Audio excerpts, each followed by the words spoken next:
মদিনার উহুদ পাহাড় 8.5 কিলোমিটার লম্বা, এত বড় পাহাড়, এত দূরত্ব, এত উঁচা যে মসজিদে নববীর এখান থেকে বারান্দা থেকে সেহান থেকে দাঁড়াইলেই কি দেখা যায়?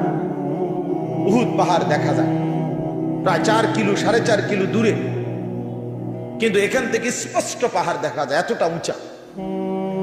তাহলে এত উঁচু এত লম্বা পাহাড় স্বর্ণ বানিয়ে দিলে আল্লাহ নবী সাল্লাল্লাহু আলাইহি ওয়াসাল্লাম বলেন সে আরো একটা চাই।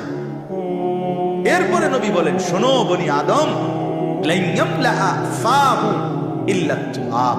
হায়, এই সাহাবীকে ডাক দিয়া বলছে, উবাই ইকরা আলাইয়া কোরআন শরীফ পড়ো, শোনাও।